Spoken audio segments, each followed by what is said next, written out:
Here's a question from Nathan in San Francisco. Octave has come out with a lot of new music. Are there any artists that you will record more than once? Yes, definitely. We have come out with a lot of new artists. We do have a couple. My band, Clandis and Amigo, we've put out 2 albums on Octave Records. One of them, the first album, was pretty much the core of my band, with a few exceptions. The horns, the strings, those were hired players.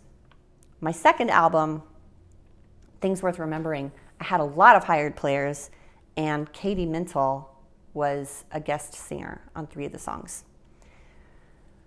Our next artist that is going to come out with a sophomore album on the label is actually Otis Taylor. So our 3rd release on Octave was an Otis Taylor album. Now that was a re-release. We didn't actually record that album on Octave Records. He had already released it. We got the DSD and released that because it met our standards. We decided, now Otis lives in Boulder. I don't know if you knew that, but I think he's actually Paul's neighbor. They probably see each other on walks and like wave to each other across the fence or whatever. Otis lives in Boulder. He wanted to make another record, and he approached us and said, hey, you've already released one of my albums. I want to do one from scratch. So Otis has actually been in the new studio working with Jay Elliott, who, if you have any Octave releases, you see Jay's name all over the place. So he has recorded his session. There's some editing and mixing to do. From what I hear, Otis has an interesting way of making albums, which I'm kind of excited to see how that's going to turn out.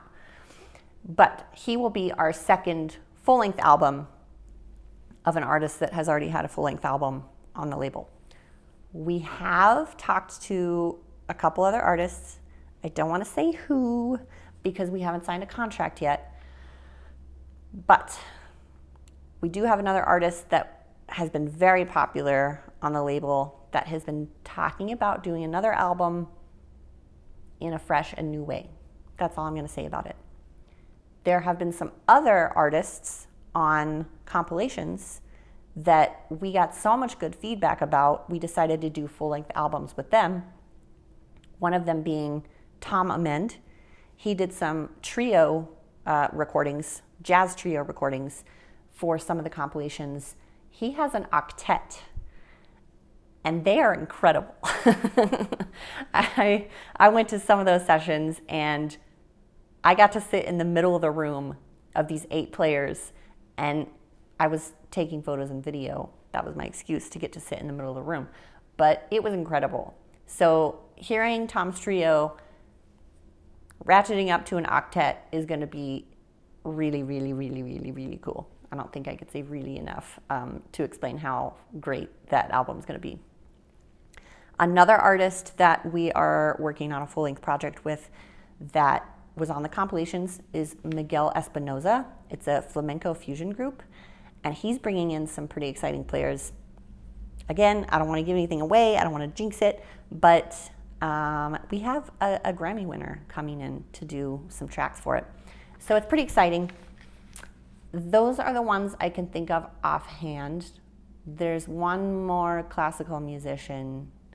We don't have a contract signed. Another one of those things that, unless the paper is signed, I don't like to say it out loud because I don't want to jinx it. And I don't want to get your hopes up if it's an artist that you really love, and then you just never know what's going to happen. So until that dotted line is signed, I don't want to say, but the answer is yes.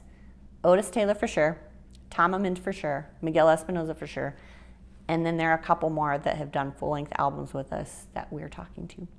So you'll just have to stay tuned. Thanks for the question, Nathan. If anybody has questions or comments, please leave them below. I do go through and read everything. Sometimes that's how I get my best questions. So if you have anything, drop it down there and I'll put it on one of these papers for next time.